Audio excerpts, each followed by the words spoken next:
인류는 태생부터 많은 갈등을 겪으며 살아가고 있습니다. 그리고 그 갈등은 차이와 차별에서 시작합니다. 민족 간의 갈등, 종교 간의 갈등, 남녀 간의 갈등, 세대 간의 갈등, 지역 간의 갈등, 문화 간의 갈등, 이념 간의 갈등 등등 수없이 많은 갈등 관계 속에 얽혀 있습니다. 그리고 그 갈등을 지켜보면서 많은 사람들은 겉으로는 평등을 향해 나아가야 한다고 외칩니다.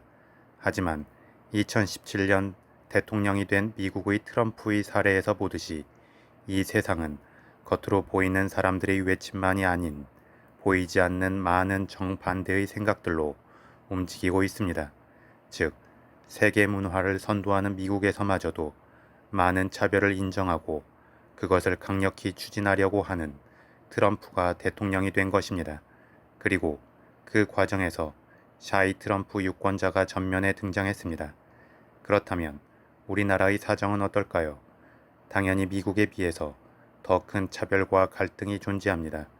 특히나 우리나라는 조선시대를 거치면서 여전히 남존 여비에 대한 강한 문화적 특성이 남아있어서 커다란 문화적 격변이 일어나지 않는 한 급격한 갈등의 해소는 어려울 것으로 보입니다.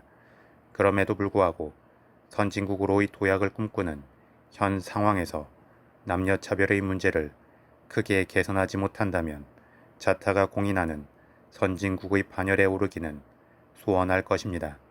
그래서 현재 우리나라는 지속적으로 남녀차별의 문제, 나아가 성차별의 문제에 대한 많은 공론화와 제도 개선이 논의되고 있습니다.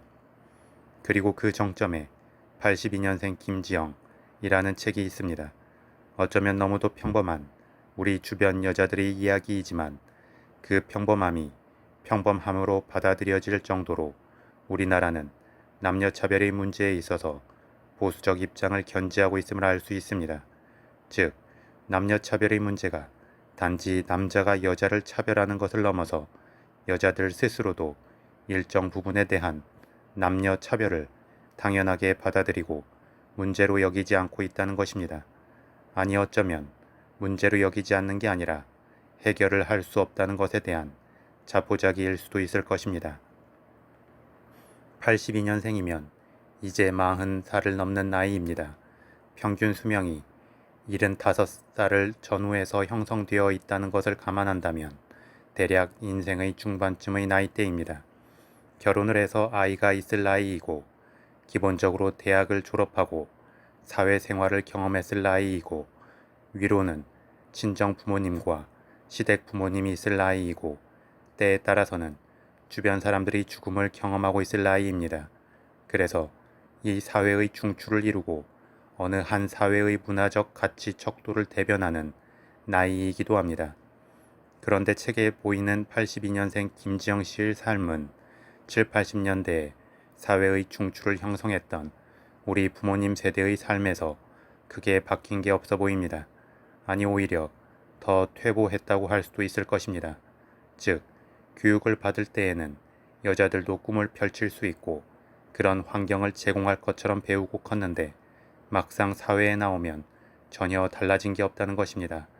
아예 처음부터 기대감을 갖지 않고 성장해서 모든 것을 당연하게 받아들일 때와 큰 기대감을 가지고 성장했다가 그 기대감이 꺾였을 때의 차이는 큽니다. 그래서 우리 부모님 세대보다 지금의 여성들이 겪는 우울감이나 박탈감이 더 클 수도 있습니다. 일견에서는 지금 세대의 젊은이들이 정신력이 약해졌다는 말을 하기도 합니다. 어느 정도는 그럴 수도 있습니다. 하지만 단지 정신력이 약해졌다는 것 하나만으로 설명하기에는 말이 안 되는 부분들이 많습니다. 그리고 단지 정신력의 문제로만 논의를 끝내버리면 이 문제에 대한 해결점은 더 이상 찾을 수 없기도 합니다. 이 책에서 김지영 씨는 정신질환을 앓고 있습니다. 출산 이후 주변 사람들의 빙의에 해서 소위 말하는 되바라진 말을 쏟아내는 것입니다. 지영 씨가 친정 엄마로 빙의해서 남편에게 이렇게 말합니다. 대연아, 요즘 지영이 많이 힘들 거야. 저 때가 몸은 조금씩 편해지는데 마음이 많이 조급해지는 때거든. 잘한다, 고생한다, 고맙다, 자주 말해줘. 육아로 힘든 지영씨에게 잘한다, 고생한다, 고맙다라는 말을 자주 해주라는 것입니다. 그런데 이건 우리 부모님 세대가 육아를 할 즈음에 듣고 싶었던 표현입니다.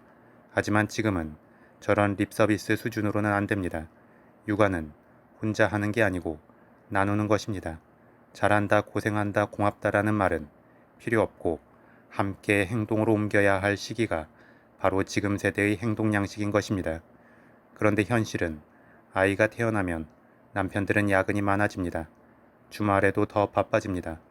식솔이 한 명 더 늘어서 더 열심히 분유값을 벌어야 한다는 핑계를 댑니다. 하지만 그것은 단지 자신은 돈을 벌어오는 것으로 모든 의무가 끝났기 때문에 응당 육아는 여자의 의무라고 생각하는 마음이 이면에 있다는 것을 다 압니다. 즉, 남자들은 뻔히 여자들이 혼자서 애 보는 게 힘들다는 것을 알면서도 무시하는 것입니다. 그런데 문제는 여자들도 남자들이 오래 애를 데리고 있을 성향이 못 된다고 처음부터 크게 기대감을 갖지 않거나 아이를 남자에게만 맡겨두면 불안하다고 여기는 것입니다. 하지만 닥치면 뭐든지 하게 마련입니다.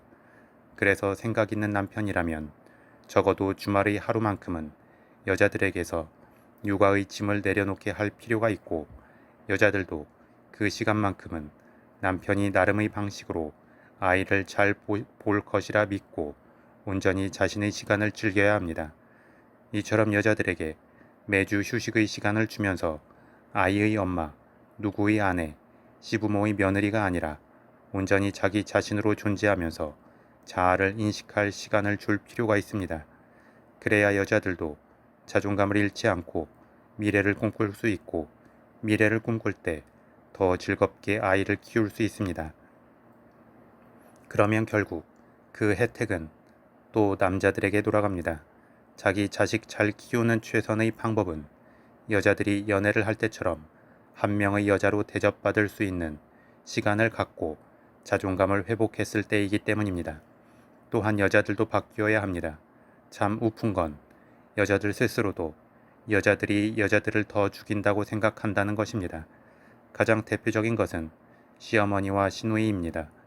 본인들도 여자들입니다. 그런데 며느리는 마치 여자가 아니라 다른 종족처럼 생각합니다.